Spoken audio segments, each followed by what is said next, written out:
For advertisement, call 8125893028. Our Gmail maxtvtelugu@gmail.com. నమస్తే, welcome to max TV. నేను మీ పద్మావతి. మనం దేవీ నవరాత్రులు చేసుకుంటాం.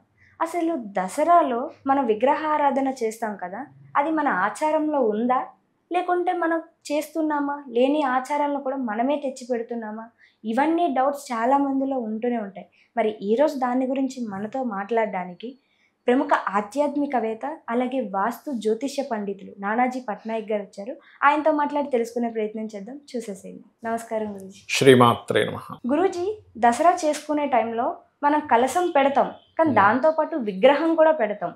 అసలు విగ్రహం పెట్టుకునే ఆచారం అనేది మనకి ఉందా, లేకుంటే మనం వినాయక చవితి టైంలో విగ్రహాన్ని పెట్టి ఎలా పూజలు అయితే చేస్తామో దాన్ని ఆనవాయితీగా తీసుకొని ఇది కూడా చేస్తున్నామంటారా? ఇలా పూజించడం మంచిదేనా? అసలు ఏమంటారు? ఒకటమ్మా, విగ్రహ ఆరాధన అనేటువంటిది ఉంది.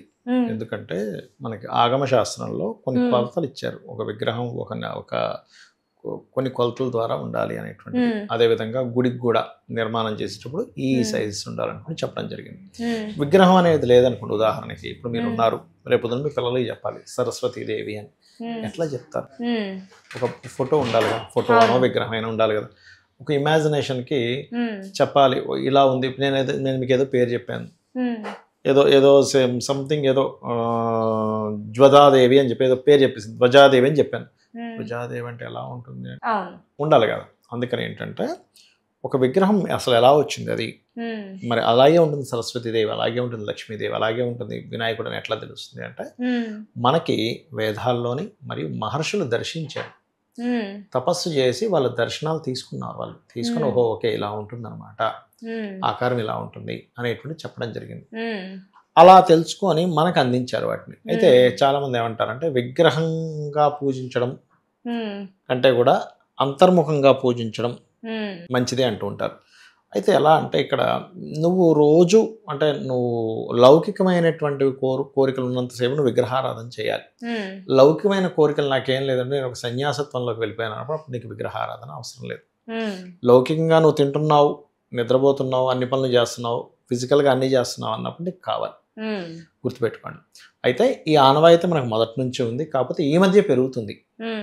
ఇంతకుముందు అంతా కలకటా సైడ్ ఎక్కువగా ఉంటుంది. ఇది గణపతిని ఎట్లా పెడతామో అక్కడ చాలా బాగా వేస్తారు, అక్కడ సెట్టింగ్స్ కానీ అన్నీ అమ్మవారికి సంబంధించింది.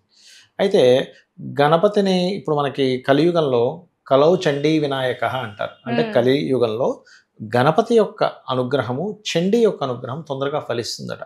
అంటే మీరు చండీని ఎక్కువగా ప్రార్థిస్తున్నారు అనుకుంటే తొందరగా త్వరితగా ఫలితం ఇచ్చేటువంటివి గణపతి చండీ. అమ్మవారి యొక్క నవరాత్రుల్లో చండీ అమ్మవారి యొక్క ఇది కూడా ఉంటుంది మనకి మధ్యలో. అంటే ఏమిటి, శక్తి మనకి ఇప్పుడు పెరుగుతూ ఉన్నాయి సిటీలో, గణపతికి ఎలా పెడుతున్నా పెరుగుతున్నాయి. అది ఒక రకంగా శుభసూచకమే. అర్థమైందమ్మా? ఎందుకంటే అమ్మవారి అనుగ్రహం ఎక్కడైతే ఉంటుందో శక్తి అక్కడ ఉంటుంది, శక్తే మొత్తము కూడా. కాబట్టి ఏమిటంటే ఒక రకంగా శక్తి ఆరాధన మంచిదే, అందులో ఎటువంటి సందేహం లేదు. విగ్రహం పెట్టుకోవడం కూడా మంచిదే. కాకపోతే ఈ విగ్రహం పెట్టినప్పుడు చేసేటువంటి తప్పిదాలు ఏం చేస్తున్నాం అని తెలుసుకోగలగాలి. చాలామంది పాటిస్తుంటారు, కళ్ళు మూసే ఉంచుతారు, పూజ చేసేటప్పుడు మాత్రం ఓపెన్ చేస్తారు. అదొకటి. అక్కడ మనకి ఇవాళ రేపు కొన్ని విగ్రహ రూపురేఖలు మార్చేస్తున్నారు. నిన్నో మొన్న ఎక్కడో అమ్మవారు బాలా త్రిపుర సుందరి అవతారంలో ఉండేటువంటి ఫ్రాక్ వేశారు. ఫ్రాక్ వేయడం ఏంటి, ఇంగ్లీష్ ఫ్రాక్ వేయడం ఏంటి? దానితో పాటు ఆ పంతులు గారు కొన్ని మాటలు కూడా అన్నారు, బట్టలు అయితే వేసుకున్నారు కదా, బట్టలు ఇప్పైతే లేదు కదా అమ్మవారు అనేసి. ఇలా మాట్లాడడం మంచి పద్ధతి అంటారా? అదే ఇప్పుడు చిన్న ఎగ్జాంపుల్ అమ్మా, పురోహితుడుగా అతనికంటూ ఒక డ్రెస్సింగ్ ఉంది. అవునా కదా? ఆయన అక్కడ ఆ డ్రెస్సింగ్ కాకుండా వేరే వేసుకుని ఉంటాడు, పురోహితుడికే వేరే వేసుకుని ఉంటాడు. చెప్పండి. ఆయన ఏమంటారు, బయటికి వెళ్ళేటప్పుడు నేను జీన్స్ ప్యాంట్ టీషర్ట్ వేసుకుంటాను, పురోహితుడిగా నేను పంచె కట్టుకుంటాను, పైన ఒకటి వేసుకుంటాను, జంజంగా అనిపిస్తుంటుంది, ఒక మాల ఏదో వేసుకుంటాను, బొట్టు పెట్టుకుంటాను అంటాడు. అంతేగాని నేను బట్టలు లేకుండా లేను కదండి అని చెప్పి నేను ఇంకోటి ఏదో మైకిల్ జాక్సన్ డ్రెస్ వేసుకుంటే ఎట్లా ఉంటుంది పురోహితుడు? బాగోదు కదా. పురోహితుడికే మనం దాన్ని యాక్సెప్ట్ చేయనప్పుడు అమ్మవారికి కొన్ని శాస్త్రాల్లో కొంత చెప్పడం జరిగింది చక్కగా. అంటే ఏంటంటే మనకి అది వేసినప్పుడు మనకి ఎటువంటి ఫీల్ కలుగుతుంది. బాలా త్రిపుర సుందరి అమ్మవారు ఎలాంటి ఫీల్ మనకు కలుగుతుంది, మన అవసరం ఏముంది. ఇప్పుడు నా ఉద్దేశం ఏంటంటే ఆ అమ్మవారికి ఫ్రాక్ వేయాల్సిన అవసరం ఏముంది, ఇంగ్లీష్ వాళ్ళు చేసింది అవసరం ఏముంది అసలు మనకి, అంతే కదా. ఇప్పుడు ఇప్పుడు ఏమీ లేదు, వస్త్రం ఏమీ లేదు, అప్పుడు వేసాడు, దట్ ఈస్ డిఫరెంట్ థింగ్ అమ్మ. అసలు ఒక్క వస్త్రం కూడా లేదండి ప్రపంచంలో మొత్తం వెతికితే, కానీ అమ్మవారికి ఏదో డ్రెస్ వేయాలి కదా, అదేదో భక్తి కన్నప్ప మనకి వాటిల్లో ఆయనకి దీంతో భక్తితోని ఏదో ఒకటి శివుడికి ఇవ్వాలని చెప్పని మాంసం తీసుకొచ్చి ఇవ్వడము, నోట్లో నీళ్ళు తీసుకొచ్చి వేయడం, అవన్నీ ఏం చేశాడు ఆయన అడవిలో. ఏంటంటే ఆయనకు దొరికింది అది, కందమూలాలు లేకపోతే మాంసము, అతను ప్రేమతో పెట్టాడు. శివుడికి మామూలుగా ఇప్పుడు మనం మాంసం పెడతా అంటే అది అపచారం, కానీ అక్కడ ప్రేమ అనేటువంటిది ఉంది. ఇక్కడ మీకు గనక ఏమీ దొరకట్లేదు, ఉన్నది ఒక్క ఫ్రాకేనండి, అసలు లేనే లేవు, బయట మొత్తం కర్ఫ్యూ నడుస్తుంది, ఒక్క బట్ట కూడా ఎక్కడా లేదు, గందరగోళంగా ఉంది, ఉన్న ఫ్రాక్ అమ్మవారికి వేసామంటే that is different thing.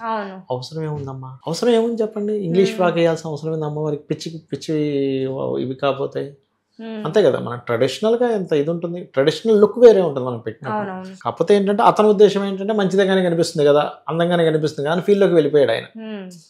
Maybe సడన్గా ఎవరో ఇది వేస్తే బాగుంది అనొచ్చు, అది ఇంకేంటో. ఎందుకంటే అలాగే అది ఇక్కడ ఏమవుతుందంటే ఇది క్రోధినామ సంవత్సరం కదా, ఏదో ఒక వివాదం జరగాలి. మీరు గమనించండి, మనకి ఎప్పుడైతే క్రోధినామ సంవత్సరం ప్రారంభమైంది అక్కడి నుంచి రోజు వివాదాలు ఏదో ఒకటి, వాళ్ళు కొట్టుకున్నారు వీళ్ళు కొట్టుకున్నారు, అక్కడ మొన్న ఏదో కొండా సురేఖ అంటారు, అంతకుముందు ఏదో వాళ్ళిద్దరితో గొడవ పెట్టుకున్నారు, ఒక పక్క కూల్చేస్తున్నారు, ఒక పక్క యుద్ధాలు అవుతున్నాయి, ఒక పక్క భూకంపాలు వస్తున్నాయి, ఒక పక్క అంటే క్రోధినామ సంవత్సరం యొక్క ప్రభావం ఇదంతా కూడా. ప్రభావం వల్ల ఎవరో ఏదో ఒక చర్య చేయడం, దానిలో ఒక తప్పు ఉండడం, ఆ తప్పును అందరూ వ్యతిరేకించడం. ఒక రకంగా చెప్పాలంటే ఇవి మొదట్లో ఇలాంటివి చేయడమే కరెక్టు. లేకపోతే ఇవాళ ఏముందిలే బాగానే ఉంది కదా అని అనుకుంటే రేపొద్దున ఇంకా రకరకాల డ్రెస్సులు కూడా వేసేటువంటి ఛాన్సెస్ ఉంటుంది. ఆదిలోనే దీన్ని ఆపడం మంచి పని చేశారనిపించింది నాకైతే. అతను ఏదో పాపం కావాలని కూడా చేసి ఉండకపోవచ్చు, ఏదో డ్రెస్ బాగానే ఉంది కదా అని వేసి ఉండొచ్చు, కానీ పబ్లిక్లో అవేర్నెస్ రావడం నిజంగా చాలా మంచి విషయంగా మనం చెప్పుకోవాలి. అయితే ఈ దసరా నవరాత్రుల్లో ప్రత్యేకంగా అమ్మ, దసరా రోజు మనకి సెమీ వృక్షము అంటారు, ఆ సెమీ వృక్షానికి సంబంధించి మనం ఇస్తూ ఉంటారు ఒకరికొకరు. దానివల్ల ఏంటంటే అమ్మ ఫలితం ముఖ్యంగా గుర్తుపెట్టుకోండి, అప్పుల బాధలు తొలగుతాయి. ఆ సెమీ పత్రాన్ని కనుక చేతితో పట్టుకుని అపర్ణాయన మహామంత్రం కూడా చదివితే కూడా అప్పుల బాధలు చక్కగా తగ్గుతాయి. దానివల్ల ఫ్రెండ్షిప్ పెరుగుతుంది, ఒకరి మధ్యన సత్సంబంధాలు పెరుగుతాయి దానివల్ల. అదేవిధంగా ఎప్పుడైనా సరే అమ్మవారికి ఆ దసరా రోజు పెట్టేటువంటి నైవేద్యాల్లో మీకు ఏదైనా గండాలు ఉన్నాయని మీకు డౌట్ ఉందనుకోండి, ఎవరు జ్యోతిష్కులు చెప్పారు ఉదాహరణ, లేకపోతే వాళ్ళకే అనిపిస్తుంటుంది ఒకసారి ఏదో అవుతుందని భయం వేస్తుంది అంటుంటారు. గారెలు నైవేద్యంగా పెడితే పోతుందమ్మా, గండం అమ్మవారు తీసేస్తుంది. గారెలు మినుములతో కదా, మినుములు రాహుకి పెడతాం, అందుకని పోతుంది. ఇంకోటి దుర్గానామాన్ని ఆ రోజు ఎక్కువ స్మరించినా సరే గండాలు పోతాయి. మరి దేంతో పెట్టాలంటారు అమ్మవారికి గారెలు?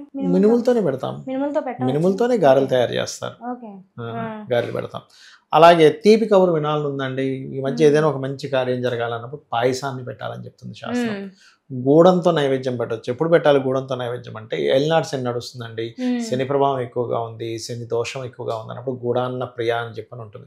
పాయసాన్న ప్రియ, గూడాన్న ప్రియ, హైద్రాన్న రసిక అంటే హైద్రాన్నం అంటే పసుపుతో కలిపినటువంటి అన్నాన్ని పెడితే కనుక గురుబలం పెరుగుతుంది.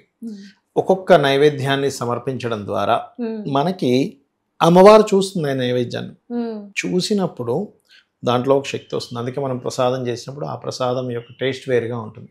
అమ్మవారి కోసం చేసినప్పుడు చూడండి ఆ టేస్ట్ వేరే ఉంటుంది ఇంట్లో రెగ్యులర్గా. ఎందుకంటే బికాస్ ఆఫ్ ఆ ఇంగ్రీడియంట్స్ ఆటోమేటిక్గా కరెక్ట్గా పడతాయి అక్కడ.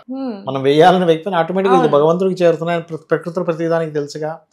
కాబట్టి ఆ రకమైనటువంటి దోషాలను అమ్మవారికి ఈ రకంగా సమర్పించడం ద్వారా క్లియర్ అవుతాయి. నిజంగా చాలా చక్కగా చెప్పారు గురూజీ. ప్రతి దాంట్లోనూ కూడా అన్నిటిలోనూ కూడా అన్ని పాటించాలి. ఏది కూడా శాస్త్రానికి విరుద్ధంగా చేయడం అనేది మంచి పద్ధతి కాదు. శాస్త్రంలో దేన్నైనా ఎందుకు ఒకసారి నోట్ చేస్తారు అంటే అది పద్ధతి కాబట్టి, దాన్ని మార్చడం మన చేతుల్లో లేదు. చూసారు కదండి, మీరు కూడా పూజ ఎలా చెయ్యాలో, పూజా విధానం ఎలా అయితే ఉంటుందో అలాగే చెయ్యాలి. మనకి వీలు కానప్పుడు అంటే మార్చవచ్చు, కానీ ఇది వీలు ఉండి కూడా దాన్నే పాటిస్తాను అనడం అనేది కరెక్ట్ కాదు. అండ్ ఈ వీడియో మీకు ఎలా నచ్చిందో కామెంట్ సెక్షన్లో కామెంట్ చేయండి. అండ్ ఇలాంటి మరెన్నో వీడియోస్ మీ ముందు నేను ఎప్పటికప్పుడు తీసుకొస్తూనే ఉంటాను. టుడే దిస్ వీడియో గైస్, నమస్కారం.